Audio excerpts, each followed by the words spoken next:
Para dar inicio a este panel, me permito presentar a los miembros que lo integran.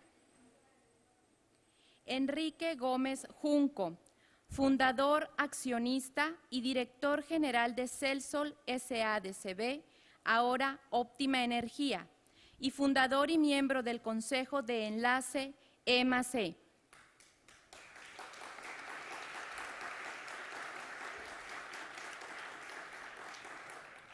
Eduardo Ramírez, cofundador y director de Ingeniería de Encitec S.A.de.C.V.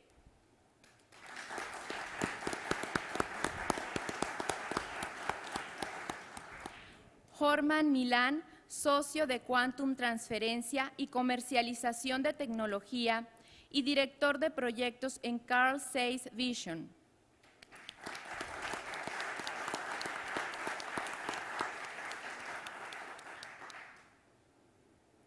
Y Sergio Aguirre, fundador y director de Tecnologías de Información de Ecopixel Technologies, quien se integrará en unos momentos más al panel.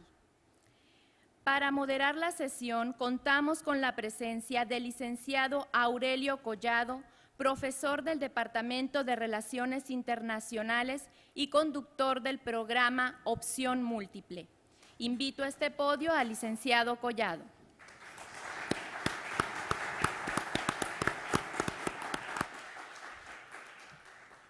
Bien, me la pusieron muy difícil porque estaba con el otro micrófono acá. Ustedes se dieron cuenta que me lo pusieron inicialmente. Bueno, yo les quiero agradecer primero la oportunidad de conducir este panel. Mi labor simplemente consistirá en cederles la palabra a 4 especialistas. Nos falta una persona que se integrará en unos minutos más, pero por supuesto el tema que nos ocupa es un tema central para el futuro, un futuro que desgraciadamente nos alcanzó y nos alcanzó en algunos aspectos sin estar suficientemente preparados. Creo que eventos como este y el esfuerzo que el tecnológico hace tanto en la convocatoria como en el seguimiento de estos congresos, que este es el 41º, pues son por lo menos un granito de arena en lo que este país necesita para salir adelante y sobre todo estimular para salir adelante a individuos y a organizaciones que se han dedicado a trabajar con el tema de la tecnología, que es nuestra única herramienta viable de entrada para poder competir en este mundo global.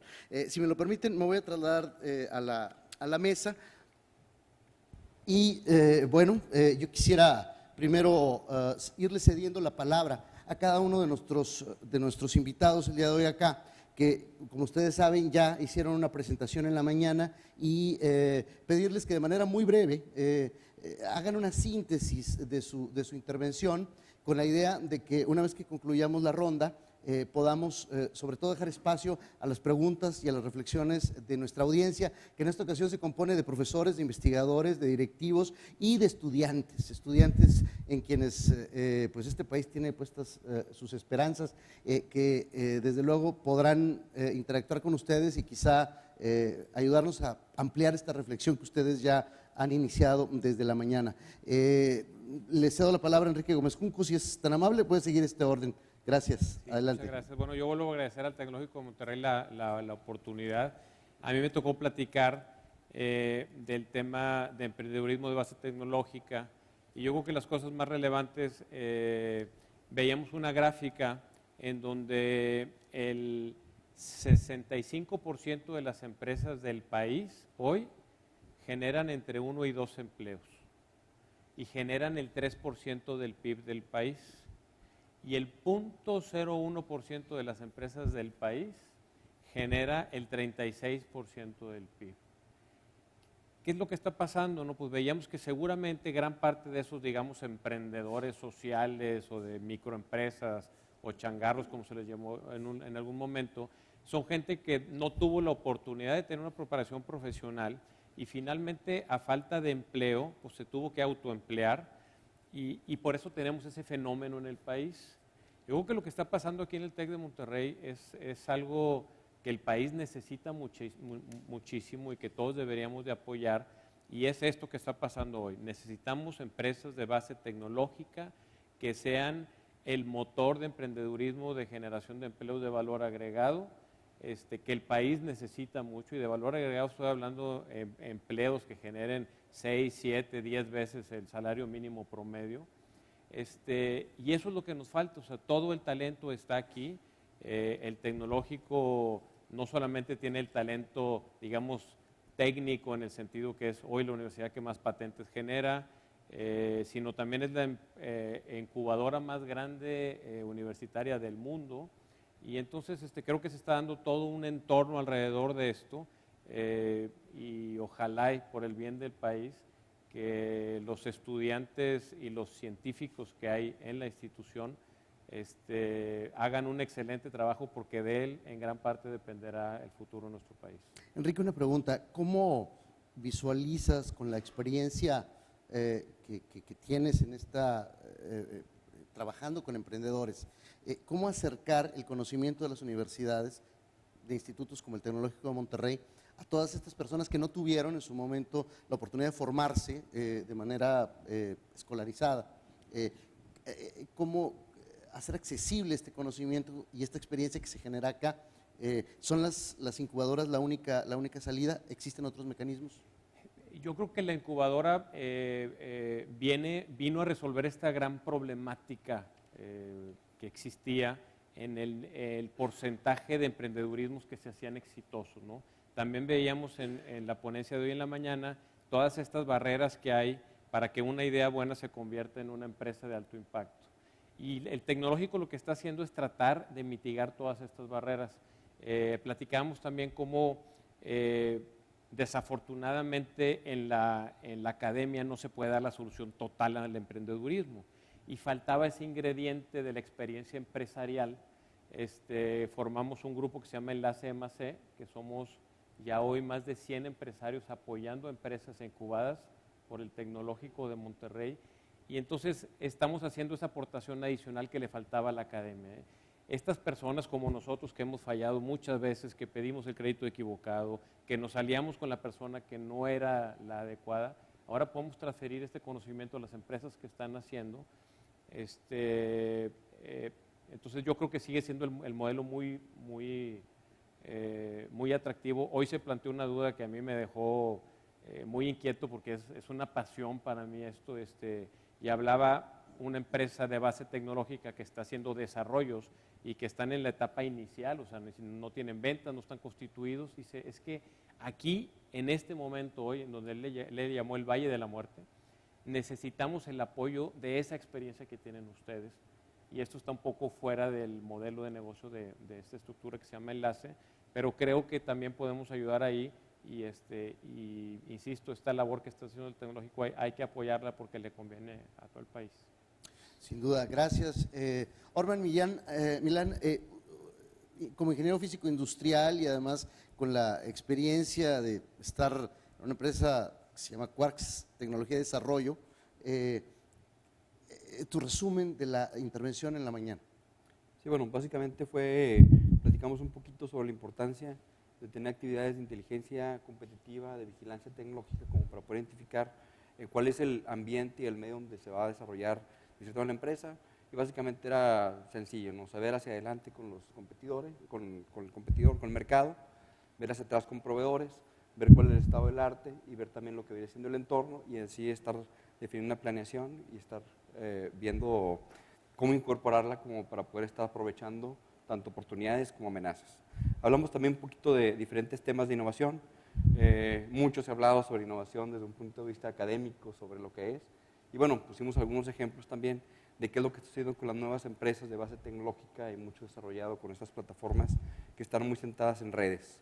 Hablamos sobre un modelo también diferente de un sistema, de un análisis que se hizo sobre cuáles son las innovaciones que realmente tienen mayor impacto en las empresas, y sorprendentemente se encontró que las que generan más valor pues no son de cierta manera las que están relacionadas con lo que dice un desarrollo de producto o desempeño, sino mucho más impacto las que están relacionadas con el modelo de negocio o con la relación de cambiar el esquema con el cliente.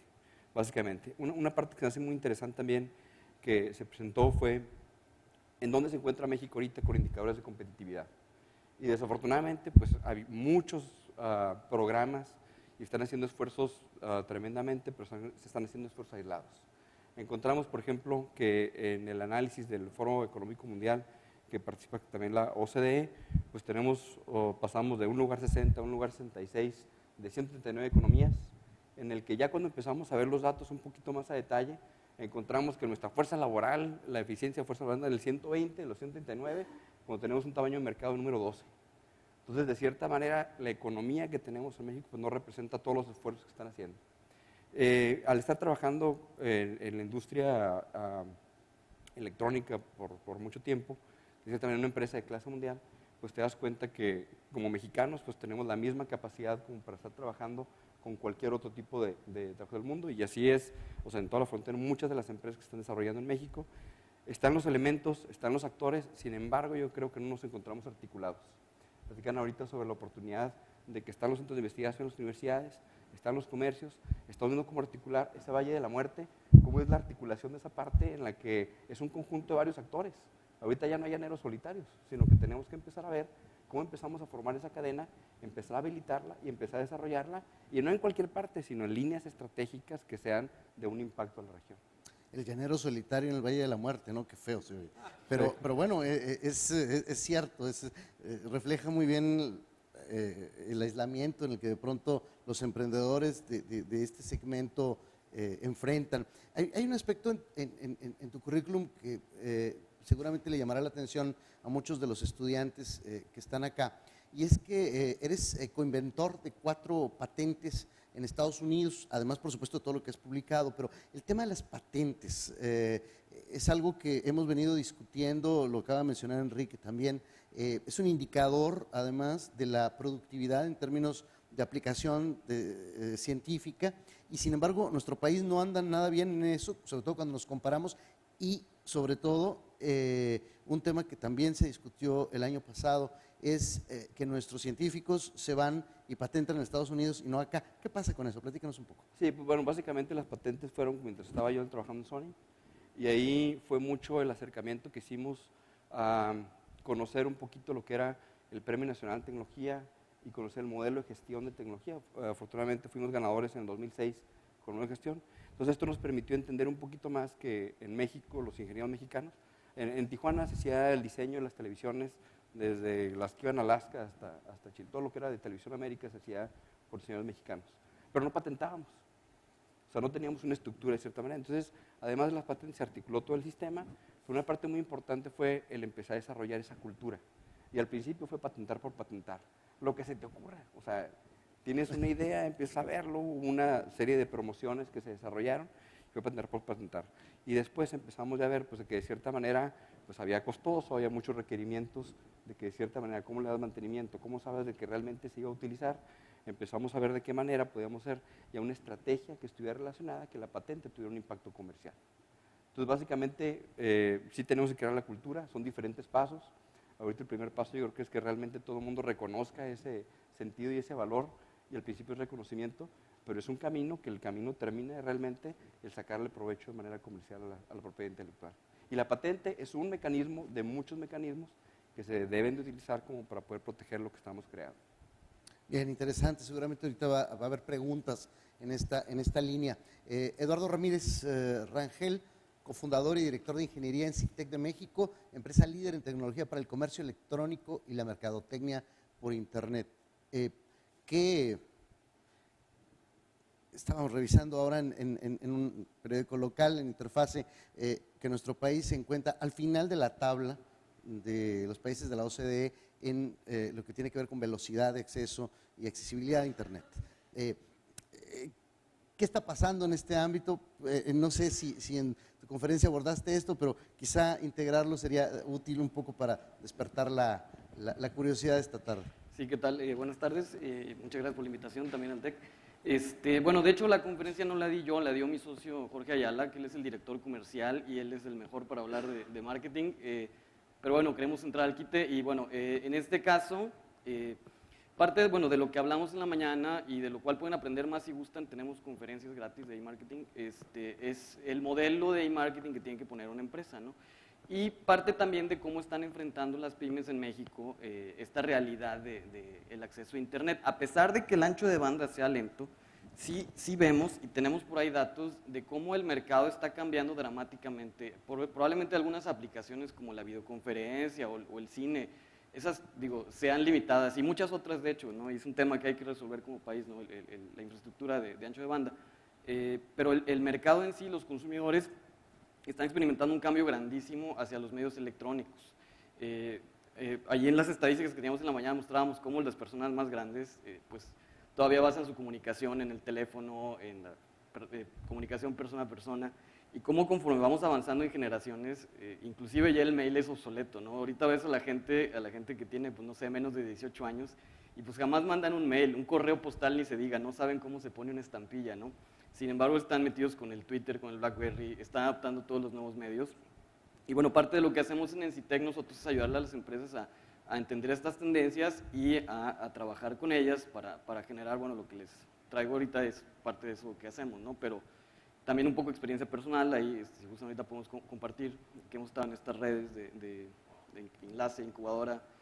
Y bueno, entonces, también ahorita, bueno, si gustan platicar cosas ¿qué ha sido el proceso de lanzar una empresa de marketing electrónico para pues un científico, porque yo de hecho soy técnico científico, y cómo hemos vivido este proceso? Bueno, todo eso podemos platicar ahorita si gustan, pero bueno, no sé si aquí me quedo. Bueno, si Bueno. sigues continuar. Okay. Eso es interesante, ¿cómo le hace un científico para sobrevivir en el mundo empresarial? Bueno, de hecho esto lo traje ahorita y tratando un poco de cambiar un poco lo de la mañana porque, bueno, muchos de los que estamos aquí creo que somos científicos, técnicos, no sé si hay muchos mercadotecnistas por aquí.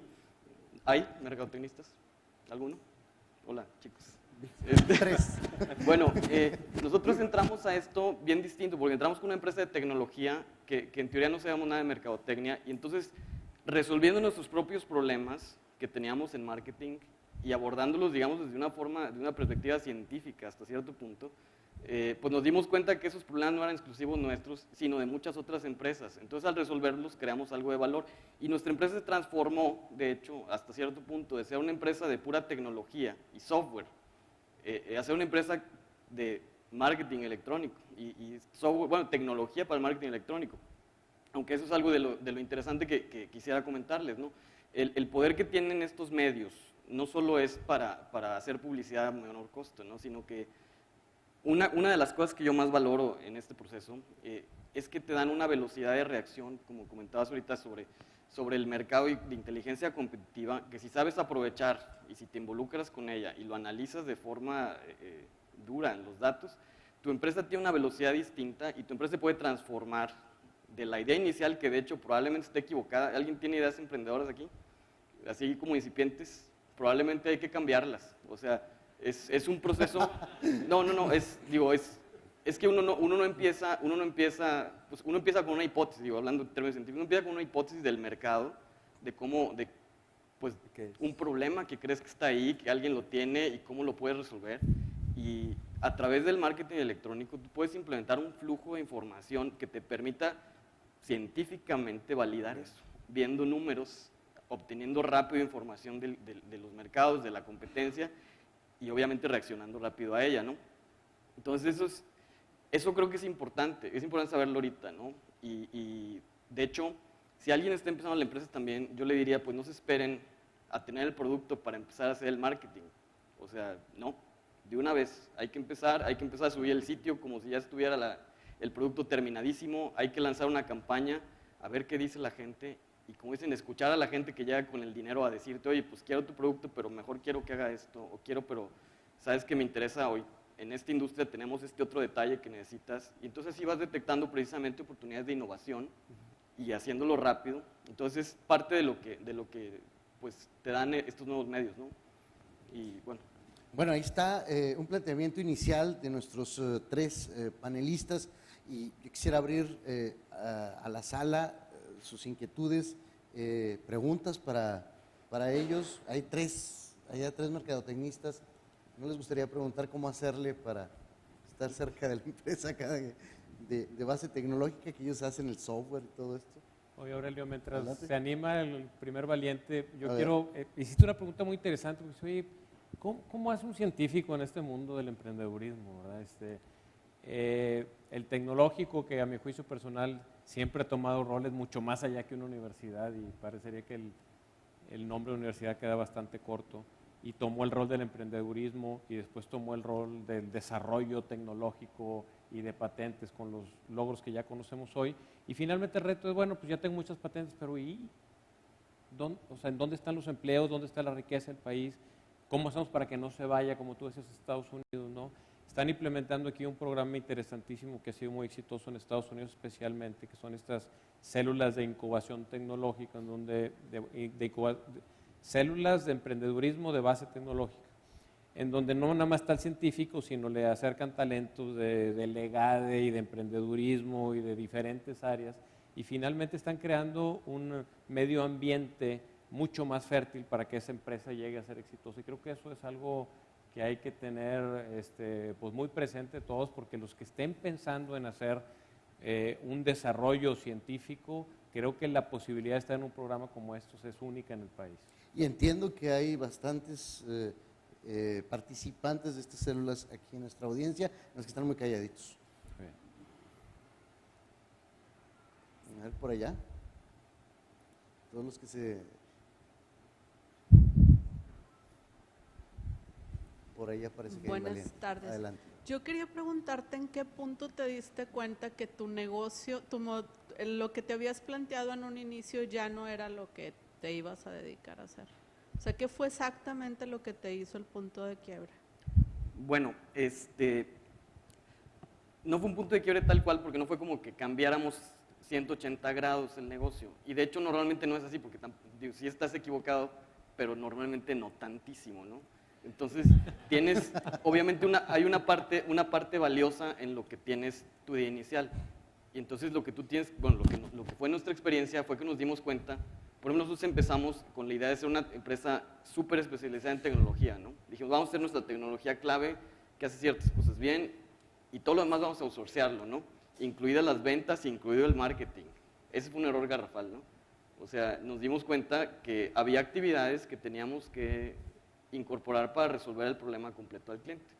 Entonces, si lo podía ver como punto de quiebre así, fue cuando empezamos a decir, oye, pues no estamos vendiendo porque los clientes quieren la enchilada completa, no nada más quieren un pedacito que estamos nosotros dándole. Entonces nos forzó a replantear nuestro modelo de negocio, que como una innovación a nivel de modelo de negocio, para poder incorporar, sin dejar nuestro core, nuestras competencias clave que son tecnológicas, poder incorporar proveedores, poder negociar con ellos, tener esquemas de alianzas para poder estar ofreciendo paquetes grandes, incluidos completos a los clientes, ¿no? O sea, tú cuando contratas en Citec realmente estás contratando como a 5 empresas, ¿no? Entonces, eso fue algo lo que nos pasó a nosotros, ¿no?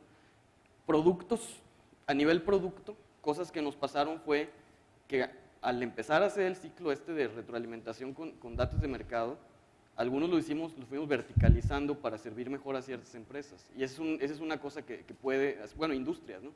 Que puede ser muy relevante también para empresas tecnológicas, ¿no? Que tú dices, oye, pues es que mi tecnología es genérica, no puedo hacer 1000 cosas con ella. Pero así como que con un poquito de cambio aquí le ajustamos y con esto, mira, resuelves este problema y con otro cambiecito resuelves este otro. Y es cierto, de hecho la tecnología pues te da esa flexibilidad, ¿no? Pero el mercado quiere que le digas, yo me dedico a empresas como la tuya. Entonces, son decisiones que tienes que tomar pronto. Digo, no sé te contesté exactamente, ¿verdad? Pero el tipo de cambios que pasan, ¿no? Hola, buenas tardes. Yo tengo una pregunta. Digo, me ha tocado apoyar a algunos de los alumnos que están en el programa de células de incubación y están empezando, ¿no? Todavía ni siquiera tienen un SA o un SC, o sea, nada formal legalmente constituido. Hay algunas vertientes que dicen, crea ya tu empresa y vende. O sea, no importa qué, pero vende y crea tu empresa y lánzate al mercado o sea, ya ponte a nadar y empieza a agarrar la experiencia de negocios y en paralelo tú vas desarrollando tu producto. Hay otros que dicen, no, es que no tienes el producto listo, todavía te falta el desarrollo de la tecnología, ten un prototipo y entonces después de que tengas el prototipo, ve con un cliente y ofréceselo a ver qué tal y entonces ahí sí crea tu empresa. O sea, ¿cuál de los dos caminos es recomendable o las dos son opciones? Ok, digo, es una pregunta abierta para los tres. Sí, adelante, adelante. Bueno, yo creo que hay mucho purista, como dice de repente, el technology push, o el modelo de technology push es el más importante, o el que debes estar de cierta manera motivando, y sobre todo en la parte de universidades. Hay otro que dice, el market pull es el que tienes que sacar. A mí lo que me ha tocado ver es que una combinación de ambos, y es más, es iterativo y es un pivote en el que está jalando uno y jalando el otro, jalando el otro. Ahí lo importante sí es ver que estén los elementos presentes y cómo habilitar esos elementos, como para cuando hagas el technology push hacia una parte, pues haya alguien que lo pueda cachar como para que siga y lo saque.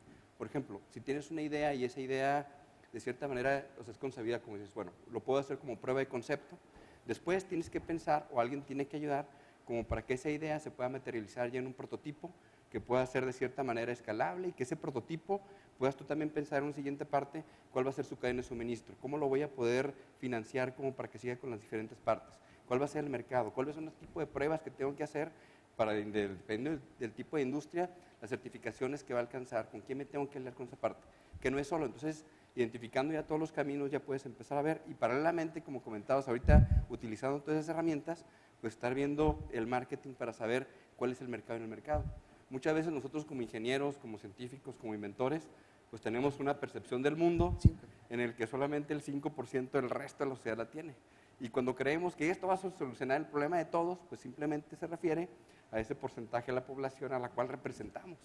Entonces, ese contacto que tenemos ya, y ahorita a nivel de tiempo real, en el que podemos saber qué es lo que pide la gente, cómo lo pide, cómo lo escribe, cómo hace su requerimiento sobre ese tipo de servicio de producto en esta zona de la ciudad, o en una zona diferente, o en Saltillo, o en el sur del país, me permite en tiempo real estar haciendo esas modificaciones como para escalar. Pero yo diría que es una combinación del tech push y el market pull conjuntamente. Quisiera montarme un poco en la inquietud que la profesora acaba de expresar y plantearles una pregunta. Está circulando y bueno, se sabrá más de ella en las semanas por venir, pero esta película que habla de red social, ¿sí? Donde nos narra más o menos ficción la creación de hoy una de las empresas pues más exitosas en el campo del Internet y que de alguna manera se suma a otros ejemplos que pudiéramos citar desde Amazon, etcétera. La pregunta concreta es, ¿cómo visualizan ustedes que están trabajando diariamente con la tecnología este campo que se abre casi permanentemente rompiendo los paradigmas? Es decir, ¿quién hubiera pensado que Google se convertiría en la marca más valiosa del mundo y que tiene pues unas cuantas letritas y le cambian los colorcitos y ya, es todo? Aparentemente, claro. Sí. ¿Cómo detectar eso? ¿Cómo darse cuenta? ¿O cómo aproximarse a ese tipo de oportunidades? Porque ahí están y todos los días salen cosas nuevas. Bueno, no sé si gustas. Es una cosa, me dijo mi papá el otro día, oye, ¿tú por qué no pusiste Facebook? ¿No? Yo hubiera preguntado lo mismo. Entonces, dice, ¿por qué pusiste un changarro como el que tiene? ¿No? Y entonces, es una pregunta, de hecho, mi papá también es bueno para esto, ¿no? Pero, digo, es una pregunta provocadora, ¿no? Y entonces te hace pensar en una cosa que es bien importante, que existe de aquel lado y que aquí apenas estamos empezando, que también hace poquito hablando de eso, ahí en Milenio, no me acuerdo quién hizo un artículo que decía, se necesitan más Zuckerbergs en México, ¿no? Y entonces a mí me resalta mucho eso, ¿no? Porque es bueno, ¿por qué esas cosas pasan allá y no aquí? Yo realmente, pues yo vi a Mark Zuckerberg y digo, sin demeritarlo, es un tipo muy talentoso, pero ¿qué es lo que consigue que un tipo talentoso pues logre un éxito de ese tamaño, ¿no? Y un equipo, obviamente, no solo una persona. Entonces estás viendo que mucho tiene que ver con el ecosistema de innovación que tienen ahí, que incluye mercados de capital, que incluye universidades, que incluye, obviamente, los emprendedores, ¿no? Que hay una red que permite que las buenas ideas salgan rápido, pues que tengan éxito rápido, ¿no?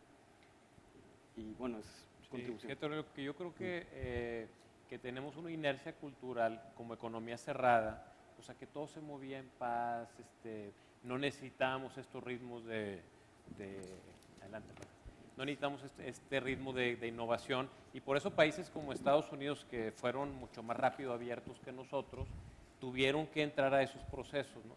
Yo creo que la universidad es precisamente de donde se debe detonar todos, y los empresarios vamos a tener que voltear a la universidad, que es donde está el talento, para empezar a desarrollar todas estas cosas que finalmente se conviertan en una dinámica. No creo que el país no tiene esta dinámica, no invertimos, las empresas invertimos una fracción de lo que se invierte en Research and Development que lo que hacen nuestras empresas paralelas en otros países.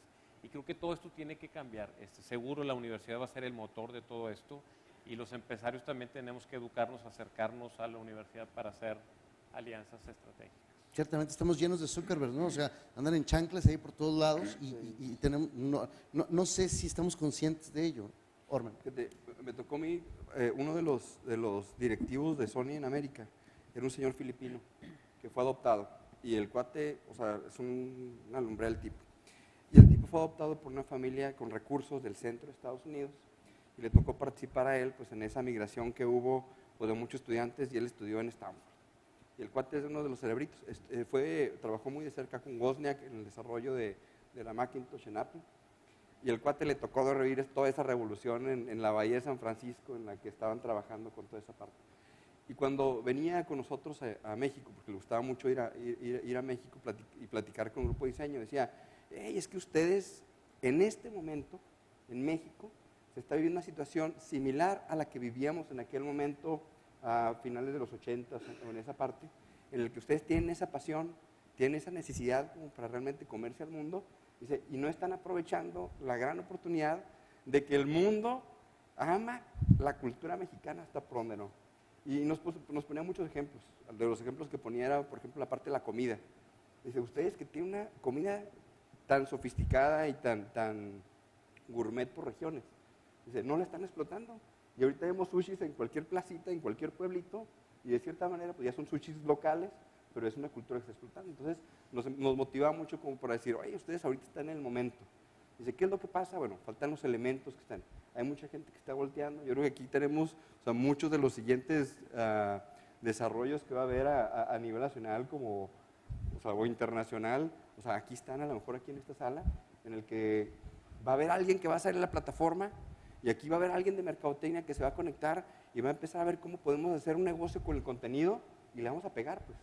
Pero ahorita estamos en el momento y está hirviendo esa parte que no tenemos que desaprovechar ahorita el momento. Qué responsabilidad quienes estamos en la universidad de saber detectar, de entender y sobre todo una frase que me parece un concepto, una noción interesante, un ecosistema de innovación propicio para que las ideas florezcan y no las apaguemos. Quisiera darle la bienvenida al ingeniero Sergio Aguirre. Él nos había avisado que iba a llegar un poco tarde. Le agradecemos su presencia. Él es fundador y Chief Technology Officer de Ecopixel Technologies. Es una compañía dedicada a mejorar la atención a los pacientes al proporcionar soluciones avanzadas de visualización en tercera dimensión que añaden una mejor percepción de profundidad para el diagnóstico y la detección de pólipos, que son las lesiones precursoras del cáncer de colon, entre otras cosas. No me quiero extender, pero le damos la bienvenida, ingeniero. Y bueno, habíamos hecho la presentación inicial de sus colegas y les habíamos pedido a ellos, y se lo pedimos a usted también, que nos ayudes a entender una breve síntesis de la participación que tuviste en la mañana, por favor. Sí, muchas gracias, y una disculpa, me gusta ser muy puntual y exijo también yo puntualidad, entonces espero que en esta ocasión no sea algo que altere el flujo, pero vaya, yo en la mañana platiqué un poquito de mi experiencia como emprendedor. Ecopixel es mi segunda empresa de tecnología. Yo tuve la gran fortuna de encontrar una oportunidad de desarrollar tecnologías aquí en el TEC de Monterrey cuando estaba terminando la carrera y pude continuar con mi primera empresa mientras estudiaba la maestría aquí en el TEC. Fuimos hasta cierto grado exitosos en comercializar esa tecnología. Después decidí vender mis acciones y empecé Ecopixel y ahorita estamos operando en Silicon Valley. Yo platiqué en la mañana de las diferencias precisamente en el ecosistema que se hace en Silicon Valley contra lo que yo experimenté en el mercado aquí en México. Son diferencias significativas en el sentido de que cómo interactúas con las personas, cómo interactúas con los investigadores en las universidades y cómo debes de construir la empresa para que atraigas capital de riesgo y llegues a mercados globales de forma muy contundente y fuerte, o bueno, con una empresa muy robusta. Entonces, Pues a grandes rasgos describí la estrategia que estamos siguiendo en Ecopixel, que se basa en construir relaciones con las universidades, hacer validación técnica y tener un equipo de primera. Y ya, o sea, hasta ahorita nos ha estado yendo bien, nos faltan algunas metas ahí por alcanzar, pero hemos tenido una experiencia muy positiva y lo bueno es poder comparar la experiencia inicial de mi primera empresa, Innova, y ahorita la experiencia de Ecopixel. Si me dejas hacerte una pregunta incómoda, o no sé qué tan incómoda, pero tiene que ver con el hecho de, bueno, ¿por qué Silicon Valley no México? No, no es incómoda, pero vaya, en Innova fuimos exitosos en el sentido de que el mercado nos dio lo que el mercado nos podía dar. O sea, llegamos a tener ventas, tuvimos utilidades, pero llegamos a un punto donde topamos el crecimiento que podíamos tener y batallamos mucho para poder construir esa red de contactos de negocios que nos hubiera dado la habilidad de hacer contratos más grandes. Eso por un lado. Y por otro lado, no llegamos a poder agregar a nuestro equipo, aunque fuimos muy afortunados. O sea, Innova tenía un consejo de administración, atraímos a un exatec que terminó un MBA en Stanford y trabajaba para una empresa de tecnología salida de Stanford como vicepresidente de Latinoamérica. Teníamos un abogado con experiencia en propiedad intelectual, con una maestría en Oxford. Entonces, teníamos un equipo de muy buena calidad, pero realmente no teníamos un ejecutivo o en nuestro equipo no teníamos una persona con la visión de hacer desde cero, construir la empresa para llevarla hasta el mercado completo. Sobre todo vaya, nosotros estamos trabajando sobre soluciones de visualización estereoscópica, que es electrónica. Entonces, mi primera empresa, Innova, era sobre, vaya, electrónica de consumo, que aunque sí tenemos plantas de ensamble, yo soy de Tijuana y conozco mucho a Sony de Tijuana. Yo fui, hice el demo y ahí me ofrecieron un trabajo y les dije no. Entonces, eso fue lo que fue la limitante y fue la razón por la que decidí probar en Silicon Valley. Se coincidió en que yo estaba terminando una especialización de comercialización de tecnologías en Austin, Texas. Entonces pude experimentar un poquito el ambiente de negocios de Austin y aproveché la oportunidad de ir a probar suertes en Silicon Valley. No es fácil, pero sí tiene muchos retos, pero afortunadamente ahorita hemos tenido un buen progreso hasta hoy, que espero que sigamos teniendo. Bien, interesante. Ya me metí yo con algunas preguntas, pero cedo de nuevo la palabra a la audiencia. No sé, preguntas. Tenemos un invitado adicional que además tiene la experiencia mexicana, la experiencia de Silicon Valley y, bueno, resultados concretos en los 4 casos que tenemos aquí. Adelante.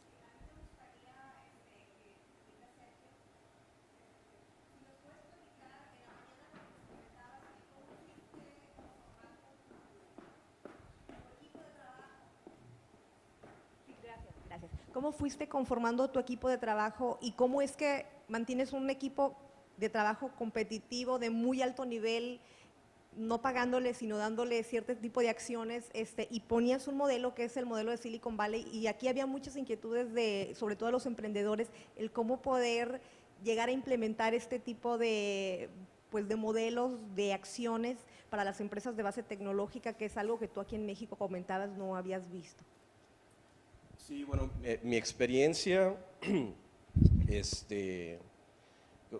en Silicon Valley hay, digamos que 3 principios que rigen a las empresas de tecnología. Uno es que tengas una tecnología que agregue mucho valor en el mercado, o sea, que generes una eficiencia en tiempo, en costos, en recursos humanos, dramática, o sea, tienes que ahorrar 10 veces o 100 veces lo que actualmente existe en el mercado. Y la otra es que tienes que tener un equipo alrededor de la empresa de muy alta calidad. No todos tienen que tener la misma calidad, pero la combinación del equipo tiene que ser muy precisa para las necesidades de la empresa.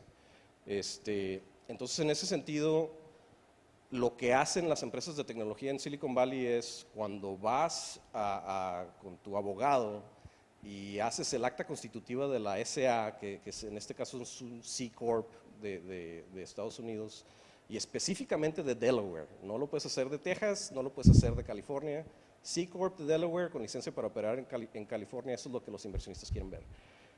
Y ahí haces una estructura de capital donde las acciones las pones para que atraigas a capital de riesgo. En ese sentido, el fundador obviamente inicia con un porcentaje de esas acciones, pero esas acciones te las vas a ganar a través de una cosa que se llama vesting. Entonces, lo que quiere decir es que durante un periodo de 2 a 3 años, con tu trabajo vas a tener la aceptación del consejo para que ejerzas tus opciones de comprar las acciones. Y obviamente, pues el fundador tiene muchas ventajas porque él es el único miembro del consejo al inicio. Pero eso te da digamos que la pauta o la plataforma para que cuando tú encuentras a un investigador en una universidad o un ejecutivo que te puede ayudar a hacer ventas o cerrar una alianza estratégica, los invitas como parte del equipo y les dices, o sea, por ejemplo, señor investigador, yo estoy construyendo un equipo para mi empresa, tenemos que alcanzar estas metas, creo que usted me puede ayudar con este problema que tenemos que arreglar, o que tenemos este objetivo que tenemos que alcanzar con la empresa. Le ofrezco X porcentaje de acciones bajo el Stock Option Plan, tiene vesting, todas las empresas tienen vesting y vas haciendo vas integrando a gente para que te ayude con cosas específicas.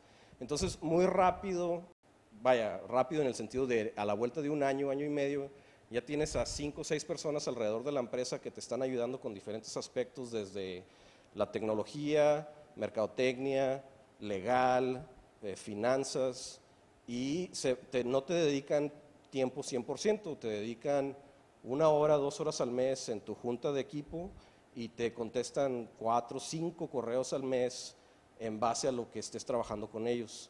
Entonces, básicamente eso es lo que se hace en las empresas allá. Una cosa importante que se da en todas las empresas es que de repente los socios ya no están de acuerdo sobre la dirección del negocio y si ya repartiste todas las acciones, no pueden tomar decisiones y la empresa se acaba. Aquí el programa de vesting lo que te da es una ventana de 1 año para que en ese año, si no te gusta el trabajo de la persona que agregaste a tu equipo, se vayan cada quien a su casa sin perder nada. Entonces, es una forma que se utiliza para poder generar un espacio para individuos, llegar a empresas y agregar valor. Y aquí la idea es incrementar el valor de la acción constantemente. Y es algo muy particular que se da en Silicon Valley. Se da en Austin, no se da con tanta intensidad como lo he visto en Silicon Valley. Y es algo que yo creo que vale mucho la pena que se experimente por todos los emprendedores porque te da una perspectiva diferente de que el negocio es el negocio, no es mi negocio. Y hay miembros trabajando y se va capitalizando ese trabajo muy visiblemente. Otra pregunta. A mí se me ocurren muchas. Quisiera introducir, si me lo permite, si hay alguna otra inquietud, por favor, con confianza. Quisiera introducir el tema de la ética en el manejo, en la construcción, manejo, administración de empresas de base tecnológica. Y lo hago en medio de esta discusión que van 2 o 3 veces que en México se detona y que aparentemente no se ha concretado, por lo menos una legislación que regule esto. Todos los días prendemos la televisión y vemos cualquier cantidad de productos milagro. Tenis que le ayudan a uno a bajar de peso con solo ir a la cocina, cremas que le transforman a uno el color de la piel, etcétera, etcétera, etcétera. Y todos siempre tienen una apelación a conocimientos, a información, a experimentos, que bueno, quienes tenemos una formación básica podemos distinguir que se trata de trucos. Pero la mayor parte de las personas, desgraciadamente, no. Y eso es lo que convierte de pronto a muchas empresas que tienen este tipo de iniciativas en empresas sumamente exitosas desde el punto de vista económico, pero que no necesariamente están agregando un valor real en términos de conocimiento o en términos de un beneficio social. ¿Qué piensan ustedes? ¿Cómo validar esto? ¿Y cuál es la relación que la industria que ustedes representan se vincula con la academia para darle sentido, y un sentido ético, ¿sí? A los resultados de la investigación y a productos derivados de esa investigación. No sé si me compliqué mucho la vida. Yo creo que ahorita el doctor Prieto hacía un análisis, bueno, mucho análisis de estas prácticas, y creo que estas prácticas, bueno, ya en países mucho más desarrollados, ya hablo con un nivel educativo bastante más superior al de nosotros, empiezan a desaparecer esas prácticas, y aquí aprovechamos de la ignorancia para poder tener ese tipo de oportunidades. Pero yo creo que finalmente en el largo plazo, una sociedad como la que tenemos nosotros va a decidirse por aquellas empresas que están tomando decisiones de largo plazo y no de corto plazo. Entonces estas empresas sí se han dado, estos factores se han dado mucho. En Estados Unidos sigue siendo un mercado de billones de dólares.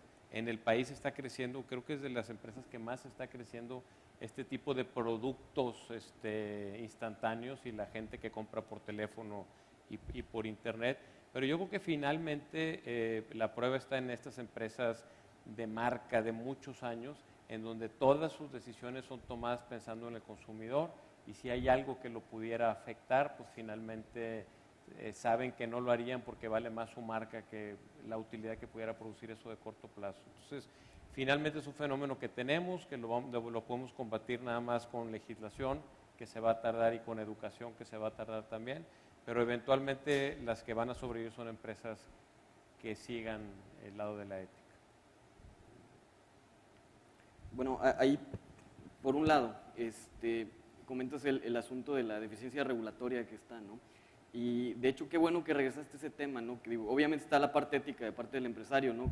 Que digo, uno como empresario, pues sí estás obligado, ¿no? A darle información correcta a tus clientes. Y a veces es difícil, porque digo, es un poco, a veces, sobre todo en los procesos de venta, ¿no? Es fácil decir que sí a cosas que no, que debes decir que no, o que no sabes cómo, ¿no? Entonces ahí es un reto. Una tentación. ¿No? Sí, entonces es un reto de comunicación, de claridad. El cliente puede trabajar contigo, el cliente puede saber muchas cosas. Pero bueno, en el tema regulatorio, creo que se conecta con varios temas anteriores que estás comentando aquí, y con un concepto muy importante, que es de esas cosas que yo hubiera querido saber hace 5 años, ¿no? Que es el retorno de la inversión. O sea, en este negocio, nombre del juego es retorno de la inversión. Siendo empresa fondeada mediante bootstrap es que tú vendes y con tus mismas ventas reinviertes en el negocio, siendo empresa de capital de riesgo, ¿no? Ese es el tema aquí, y es el tema que la regulación en México de pronto te fuerza a tomar un modelo u otro. Caso particular de nosotros, estábamos intentando levantar capital hace 3 años, ¿no? Con una empresa de software para e-commerce y marketing, ¿no? Y entonces nos damos cuenta, por ejemplo, digo nada más para ejemplificar ahí, cambiando el tema, que dices, bueno, los inversionistas en México, o sea, ¿a dónde le están metiendo el dinero en base a esto de cuestión del retorno de la inversión? No en software, están metiendo en bienes raíces, por ejemplo. Estaban haciendo un programa, el gobierno federal, pum, sacabas, construías, y en un año le daban la vuelta al dinero, o sea, 100% de retorno de la inversión, ¿no? En bienes raíces, ¿no? En construcción, ¿no? Entonces tú dices, cuando se dan ese tipo de cosas, ¿no? Pues tú dices, bueno, ¿debo estar en bienes raíces o en software o qué onda, no? En este caso, bueno, fue una realidad del mercado que estaba ahí, ¿no? Ha habido otras muy interesantes que se han dado aquí, que hemos visto nosotros también en este tema, ¿no? Que es el gobierno cambiando las reglas de una industria u otra, medio arbitrariamente. Nos pasó a nosotros, por ejemplo, con el tema de facturación electrónica, que entramos primero y acabamos fuera de ese negocio por incertidumbre regulatoria, ¿no? Porque cada 6 meses te cambiaban la fichada y decían, bueno, yo no puedo estar en un negocio donde cada 6 meses te cambien la fichada, ¿no? No es tanto el tema de la ética, tema regulatorio, pero bueno, ahí está una contribución. Es muy interesante, acabas de introducir además el tema financiero y de acceso a recursos. Sabemos que en nuestro país tenemos problemas, sobre todo con la banca comercial. ¿Cómo le hace un empresario de base tecnológica que trae un producto que puede ser innovador, que puede ser sofisticado, incluso difícil de comprender o de entender para un financiero, por ejemplo? ¿Cómo se acercan ustedes a la banca le dicen, oye, yo traigo aquí imagen estereoscópica para la detección de pólipos. ¿What? ¿Qué es eso? ¿Y cuándo va a regresar la inversión? O sea, que finalmente es lo que le interesa al financiero. Es decir, una visión muy cortoplacista. ¿Cómo la combaten? Pues, es muy difícil, es muy complicado y este es un tema del que traté de explicar mi experiencia en México contra mi experiencia en Silicon Valley, precisamente en cómo preparar las cosas para tener acceso a capital. En ese sentido, yo no veo oportunidades de una empresa de tecnología donde un equipo de 2, máximo 3 muchachos tienen una idea muy innovadora que a lo mejor ya inscribieron en patente para llegar a un banco y que les den un crédito. No hay forma. O sea, Zuckerberg llegando al banco y decir, oye, voy a hacer una... lo que sucede es vas a ir al banco y te va a decir, ok, pues no tienes flujo de efectivo, ponme en garantía unos terrenos y by the way, me vas a poner 5 pesos por cada peso que te voy a prestar. Y estás en una situación donde dices, bueno, pues voy y le pido los terrenos a mi familia para que los hipotequemos. Entonces, no es algo realmente viable.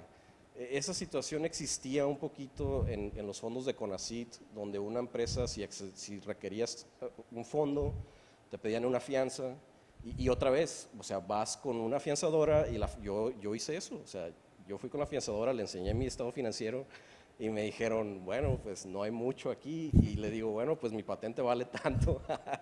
Y me dicen, no. Entonces, tuve que ir a usar unos terrenos. Vaya, ahí está más tranquilo porque pues CONACYT nada más te va a reclamar los terrenos al menos de que hagas fraude descarado. Todo acaba en los bienes raíces finalmente, ¿no? Sí, pero algo muy importante aquí es...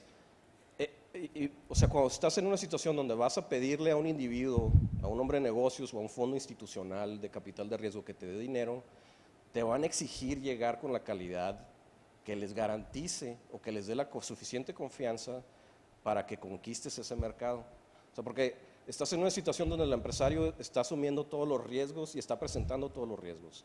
Una tecnología nueva, a lo mejor no está completamente probada, el mercado puede estar emergiendo apenas, o sea, puede ser que el mercado no esté completamente listo hasta en 5 años, 10 años, y tienes que presentar la más alta calidad, y ahí va un poquito lo de ética que estábamos discutiendo ahorita. O sea, puedes llegar, y es válido llegar con un inversionista y decirle, esto no lo tengo ahorita resuelto, que llegar y decirle, esto está resuelto ahorita. Y estamos buscando a alguien que nos ayude a resolver estos asuntos o estos temas. Entonces, es alguna dinámica muy difícil y también es difícil convencer a inversionistas en el sentido de que nuestra comunidad de negocios está muy enfocada a hacer una inversión y que tenga un dividendo inmediato. Y en tecnologías es muy difícil tener un dividendo rápido. Entonces, esta es la diferencia. No es Estados Unidos en general, es Silicon Valley, hace ese tipo de inversiones en base a valor. Y hacen apuestas muy fuertes, y eso es algo muy significativo. Bueno, yo digo, la empresa de Sergio, que la conozco muy bien, ESICTEC también es una empresa enlace. Digo, es increíble escuchar una empresa como Ecopixel, que es una de las empresas más exitosas que hay en el país de desarrollo tecnológico hoy, pues con esta problemática. Hoy veíamos en la plática que les puse yo una curva de las necesidades que tiene el empresario en las diferentes etapas del negocio y cómo esta primera etapa, los americanos dicen family, friends and fools, que pues, oye, pues, tengo que ir con mi tío y mi prima y el terreno de no sé quién, y eso es difícil en México, Sergio ha sido afortunado, pero no siempre se puede. A mí me tocó empezar mi empresa hace 22 años en el programa piloto, el programa emprendedor del TEC. La primera sí fue Family, Friends and Fools. La segunda fue un fondo de capital para base tecnológica que finalmente se convirtió en un crédito común y corriente que casi nos quiebra. Y finalmente me ha tocado en esta empresa, que todavía sigue una empresa pequeña, mediana, tener 6 fondos de capital como socios.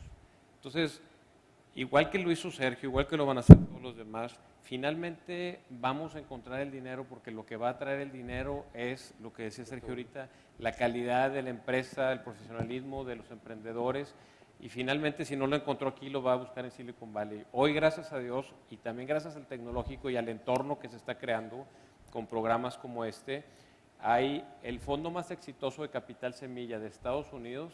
El fundador de ese fondo está viviendo hoy en Monterrey.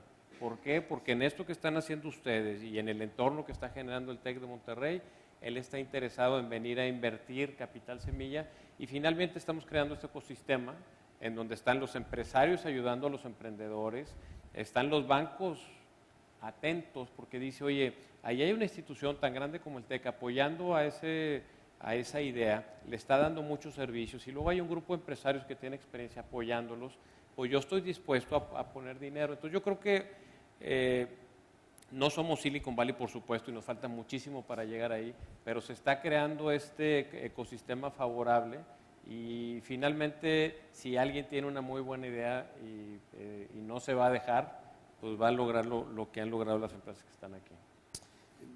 ¿Han ustedes abordado preguntas? Ayúdenme. Allá atrás. ¿Ah? Porque a mí se me ocurría una última pregunta, no sé cómo andamos de tiempo. Si tenemos tiempo. El tema, ustedes lo han abordado en diferentes momentos en sus intervenciones. Y quisiera regresar a él con un poco más de profundidad y con una visión más amplia. El tema del capital humano. Estamos en un país de alrededor de 110 millones de habitantes, 53, 55 están en la pobreza alimentaria y patrimonial, en la mayoría de los casos. La otra mitad del país, más o menos, ahí la llevamos. Pero los niveles educativos, acabamos de ver los resultados de la prueba PISA, aplicados en 2009, revelados diciembre de 2010, en donde México sigue entre el 0 y el 1, o sea, no le llegamos al 1, contra nuestros competidores principales, las principales economías de la OCDE. Y claro, cuando volteamos en nuestro entorno, aquí al Tecnológico de Monterrey, bueno, pues tenemos esto, ¿no? O sea, una sala apropiada, tecnología, o sea, nadie aquí tiene hambre a menos que no haya llegado centrales, ¿sí? Es decir, tenemos una realidad allá afuera totalmente distinta de la que tenemos aquí adentro. Y yo les quiero preguntar, ustedes como empresarios, es obvio que van ustedes a buscar en las universidades como el Tecnológico, quizá algunas otras, el capital que requieren, formado, etcétera, pero ¿qué han pensado sobre el resto? ¿Y qué han pensado sobre los, no sé, quizá millones de jóvenes que cursando su educación universitaria en el sistema público están muy lejos de tener la capacitación para poder irse a Silicon Valley a trabajar o para poder entrarle a veces siquiera capacitarse dentro de empresas más o menos sofisticadas? ¿Cómo le podemos hacer? ¿Cómo podemos intervenir universidades y empresarios para impulsar ese sector de la población que finalmente se nos está quedando ahí atrás y a la hora del bottom line, como dicen los norteamericanos, nos está dando numeritos rojos desde el punto de vista social? Sí, bueno, ahí el chiste es cómo detonas la capacidad productiva que tiene ese segmento tan grande de la población, ¿no? Y bueno, ahí hay muchas cosas que hacer, muchísimas, ¿no? Por ejemplo, bueno, hay otro tema que había ahí en cuestión de capital humano, ¿no? Y que es parte de lo mismo que decías, ¿no? Hay gente que dice, oye, es que nos faltan doctores investigadores aquí, ¿no? No se acaba la carrera, ¿no? Sin embargo, tú ves que ese no es el problema porque dices, bueno, habiendo el ecosistema, pues los traes, ¿verdad? O sea, te traes indios y pones aquí indios a trabajar, ¿no? Como le hacen en Estados Unidos, ¿no? Sin embargo, más bien es el problema que hay que pensar es por qué no los estamos generando nosotros. Entonces dices, bueno, está la parte obviamente del sistema educativo, que hay mucha gente ahí, ninis, ¿no? Como le dicen. Creo que aquí el reto es como darle las herramientas a la gente para que tome el control de su propia capacidad de desarrollo, ¿no? Que poniendo una buena forma, yo creo que muchos lo alcanzarían. Es un reto ahí de educación y yo creo que de creación de competencias, ¿no? Muchas empresas pues están de hecho haciendo bastante dinero con eso, ¿no? Aunque también estás el riesgo, volviendo al tema de la ética, ¿no? Que seguramente el TEC tiene más que identificado ese problema, ¿no? De las escuelas patito, ¿no? Que emergen bastantes. Pero bueno, creo que nada más profundizar la pregunta, ¿verdad? No avancé en la respuesta, ¿no? Yo creo que identificar ahí, de cierta manera, cómo ponemos el incentivo, ¿no? Cómo ponemos la zanahoria. ¿Cuál es la zanahoria? Definitivamente a mí se sería bien difícil el poder hacerlo esperando que el gobierno lo haga, o que las instituciones, o que lo puedan ver. Como que ya tardamos mucho tiempo, ya desde la parte civil, el que lo tenemos que empezar a fomentar. Y con casos de éxito, y empezar a comunicarlos, y a ponerlos, y a decir, yo conozco a este cuate que la hizo, y este, el otro, pues a lo mejor podemos poner esas zanahorias como para que realmente se empiece a mover todo esto y a fomentar. Sí, desafortunadamente, pues ahorita yo creo que ahorita lo que estamos viviendo de inseguridad en el norte del país, que era de cierta manera donde se veía mucho lo que eran inversiones de otro tipo, pues ahorita como que están cambiando todas las reglas y decir ahorita qué es lo que es más fácil hacer y ese tipo. Entonces, yo creo que tenemos que empezar a dar el mensaje del que sí se puede, del que lo podemos hacer, del que tenemos que estar cambiando, y no esperar a que venga del papá gobierno, sino ya, ahora sí ya, estamos en los 2000, pues ya tiene que ver por parte de nosotros, y yo estoy convencido de que tiene que ser la parte civil. Tenemos que empezar un poquito más también a pensar en lo que tenemos, en los recursos. Ahorita nosotros, por ejemplo, éramos un grupo de ingenieros que estábamos en la industria electrónica, teníamos 12 años trabajando con esa parte, en un mundito diferente, como tú comentabas, con unas expectativas diferentes sobre lo que era la parte de desarrollo profesional. De repente se rompe la burbuja y te das la vuelta y encuentras muchos otros, y ves de cierta manera que encontramos un país en el que lo que desarrollábamos nosotros de equipo iba muchos años adelante que lo que vemos, por ejemplo, la parte agrícola. Decimos, oye, hay una oportunidad a lo mejor en que podemos empezar a ver de lo que desarrollamos ahí, ahora empezar a meterla al campo, empezar a meterle energía, empezar a meterle educación, empezar a meterle seguridad. O sea, como temas otra vez, regresar a lo básico, como para empezar otra vez a formalizar, porque la brecha que estamos creando ahorita es demasiada, es muy grande pues la que estamos trabajando. Parte de la pregunta era también porque precisamente su sector demanda una enorme inversión en capacitación para los jóvenes, ¿no, Sergio? Sí, bueno, ciertamente lo ideal es tener la calidad educativa y preparación de los individuos que van a estar en las empresas y de los emprendedores. Vaya, yo he conocido empresas, startups que son, es más, mi competencia tiene 6 doctorados, un postdoctorado y un astronauta. Entonces, es algo que cuando lo ves dices, ok, hay que considerar esto otra vez, pero yo sería un poquito más optimista.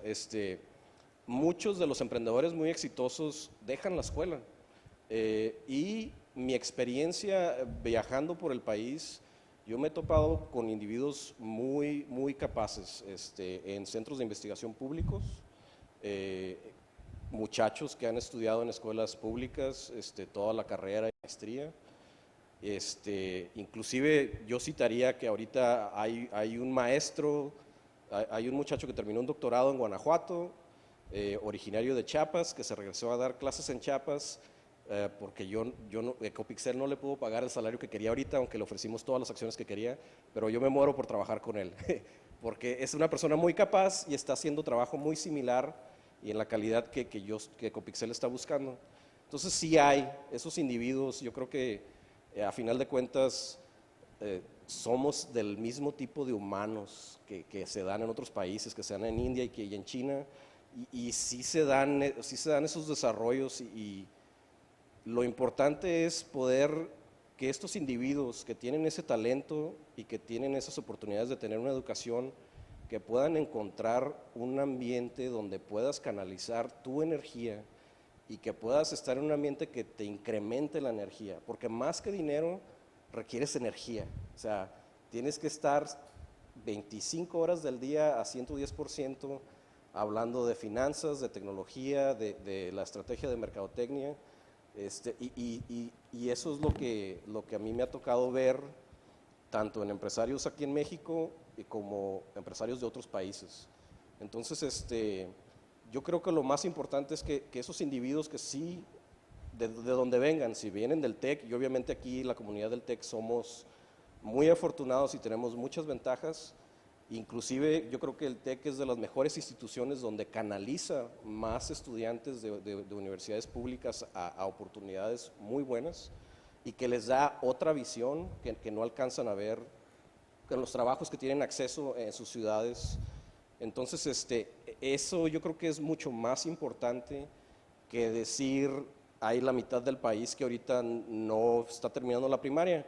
porque esos individuos, si llegan a alcanzar su potencial como emprendedores, van a generar el trabajo a los demás. Y ahí yo creo, los ratos que he podido contemplar un poquito de fuera, creo que eso es ahorita lo que sería bueno que analizáramos como comunidad, cómo hacer que estos individuos que existen puedan enfocar sus energías en eso, porque sí hay mucho potencial ahí que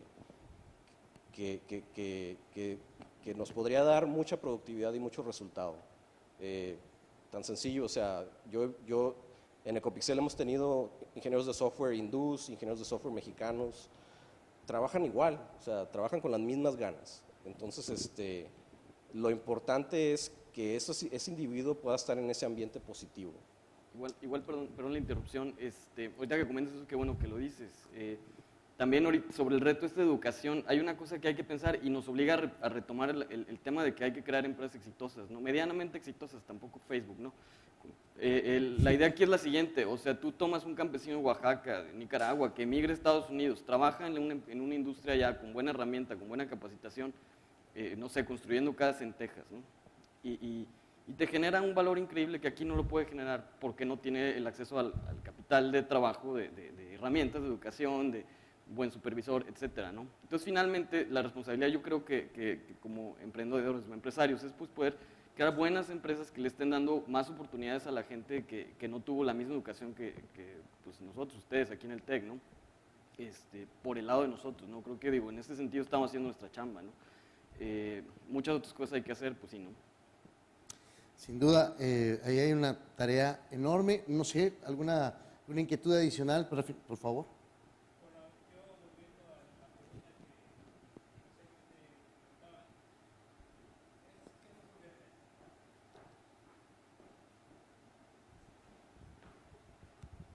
Gracias.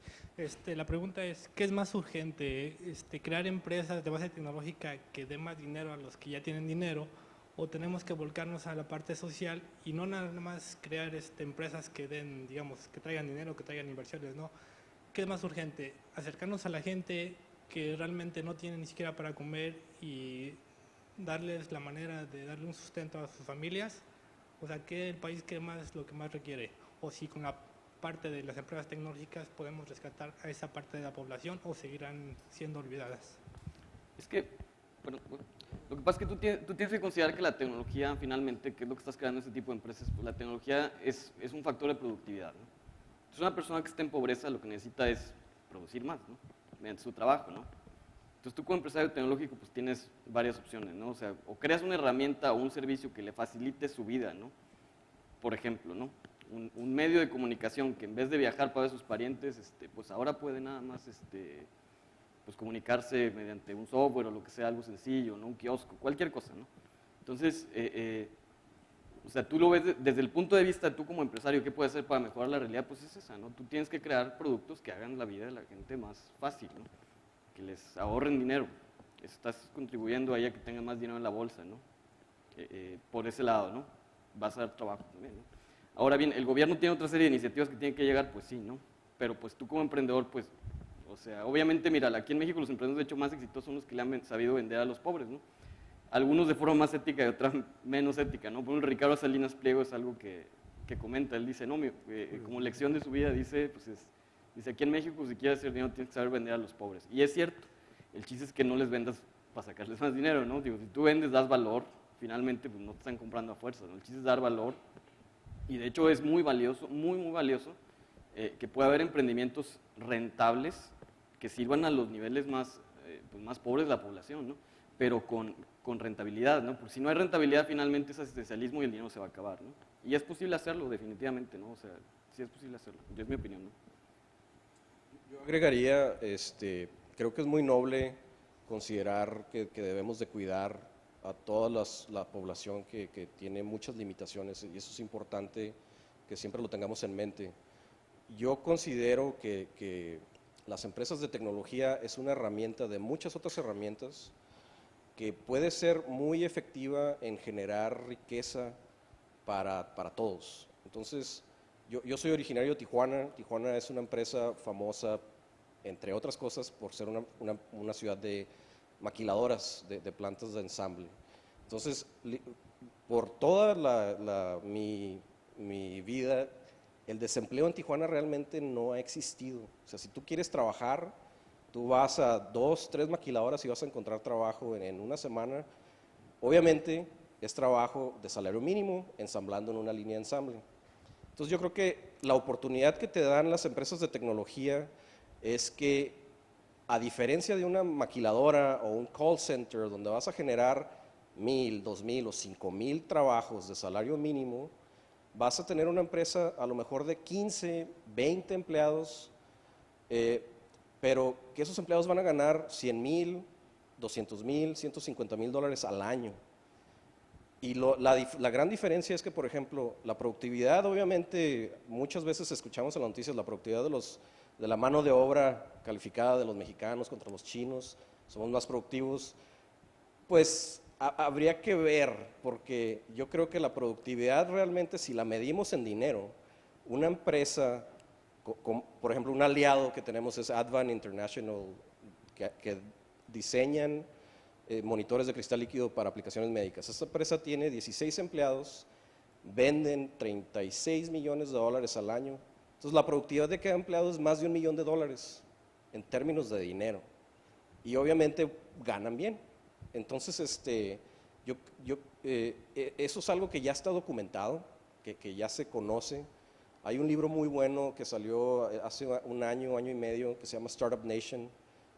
No me acuerdo el nombre del autor, pero describe cómo Israel, que es un país muy chiquito, sin recursos, se ha transformado a través de una serie, no de iniciativas del gobierno, sino de empresas de tecnología que se han sabido conectar al mercado global y han generado una población de ingenieros muy capacitados que ganan bien y que ellos mismos les dan empleo a otros trabajos. Entonces, no debe, o sea, vaya, en el sentido del tema de nosotros, que estamos abordando hoy, yo creo que las empresas de tecnología son una herramienta muy efectiva para lograr eso, y yo los invitaría a que leyeran ese libro. Ese libro describe muy bien cómo lo hizo Israel, y es un país diferente el día de hoy a como era hace 30 años. Ahí hay otra intervención. Bueno, regresando a uno de los comentarios que mencionaste hace ya rato, al momento en el que vas a comenzar con todo esto que decías, fui a CONACYT y fui con una fuente de financiamiento, o sea, yo quisiera que si pudieran comentar un poco sobre ese momento en el cual, pero desde la parte de vista emocional, o sea, lleno de angustia, dormías, cosas por el estilo, o sea, cuando ya está ese que tienes que dar el paso en ese momento, o sea, pero ¿cuáles son las emociones que pasan por la cabeza y qué tantas dudas y si alguna vez pensaste en que no, esto no va a funcionar o cosas por el estilo? Pues claro, sí he pensado varias veces que no va a funcionar y ha habido mucha gente que me ha dicho que no va a funcionar.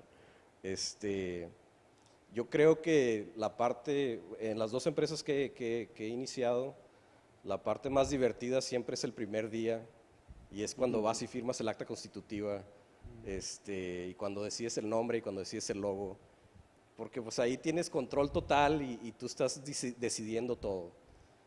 Ahorita que Ecopixel está terminando una ronda de inversión, te puedo garantizar que estoy más preocupado que ese primer día que me lancé sin dinero, porque ahora tengo un consejo que está poniendo dinero, que está arriesgando su patrimonio y que yo tengo que entregar los resultados que yo he estado diciendo que podemos entregar, y de repente se te ocurren muchas variables que en la emoción de empezar a lo mejor no habías considerado.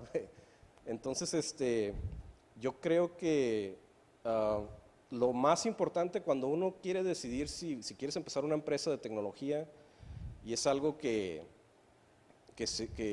a lo mejor van a escuchar de muchos autores o de emprendedores de tecnología exitosos, es que debes de escoger una pasión tuya. O sea, debes de estar completamente dispuesto a hacer lo que sea por alcanzar esa meta que tienes. En el caso personal mío, y bien específico de Ecopixel, Pues vaya, mi primera empresa empezó con una patente que inicié aquí de 3D, entonces Ecopixel sigue usando 3D y sigo trabajando en lo que me gusta. Específicamente para cáncer de colon, pues yo tengo un tío que falleció de cáncer de colon y para mí es muy palpable lo que es esa enfermedad. Y por otro lado, creo que en el caso muy personal mío, yo veo muy bien, bueno, yo siento muy bien la oportunidad que hay de transformar el diagnóstico de radiología para ciertas enfermedades.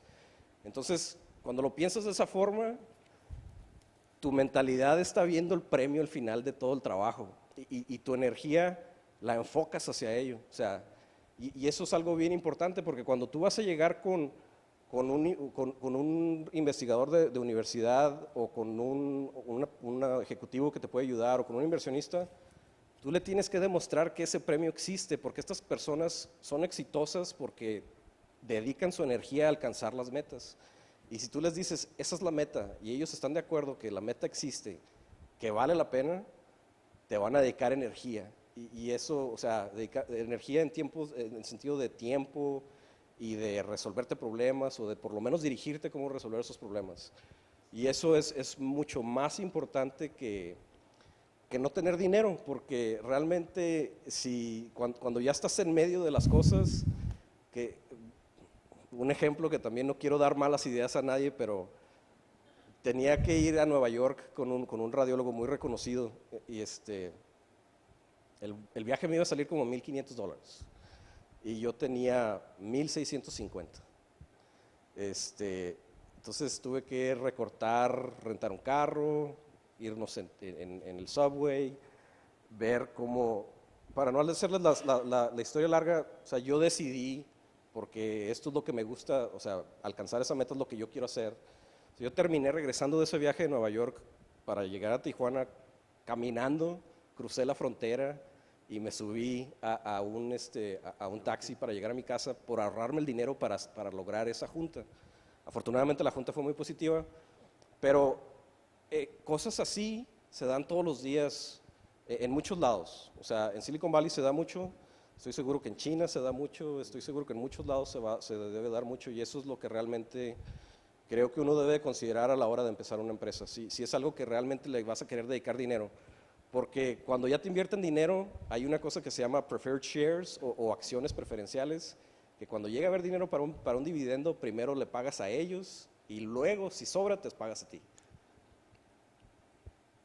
Sí, y bueno, y de lo que comentabas ahorita, es de que muchas veces alcanzar ese objetivo para nosotros no es económico directamente, ¿verdad? O sea, es el reto de que tú tienes una situación de alcanzar, pero tienes que estar mentalizado de que vas a trabajar 80 horas a la semana, de que cuando llegue el dinero le vas a pagar primero a la gente que está trabajando contigo y al final estás tú, y de que estás sacrificando, o sea, tanto familia como muchas veces sueños personales, diversiones, toda esa parte, por creer en algo, ¿no? Y lo difícil ahí no es conseguirlo, sino soltarlo. Muchas veces que dices tú, o sea, ya estás viendo los indicadores y no lo quieres ver porque es tu hijo, pues, o sea, es difícil que lo puedas soltar. Entonces, Bien, se nos ha agotado el tiempo y a nombre de los organizadores les quiero agradecer a ustedes aquí en la sala, a la Universidad Virtual que nos permitió llegar a campus a todo lo largo y ancho de nuestro país y del Sistema Tecnológico de Monterrey. Muchísimas gracias y tengan ustedes buenas tardes. Les cedo la palabra. Agradecemos su presencia a los distinguidos panelistas, al público asistente y a la audiencia que nos sigue a través de la Universidad Virtual. Queremos invitar ahora al doctor Francisco Cantú, director de investigación y posgrado de Campus Monterrey, a que haga entrega de un reconocimiento a nuestros panelistas.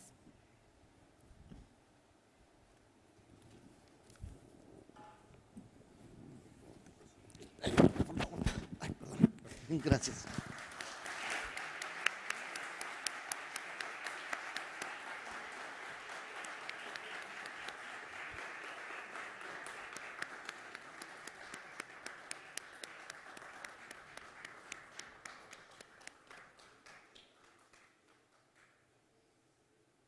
Nuevamente, muchas gracias por sus contribuciones.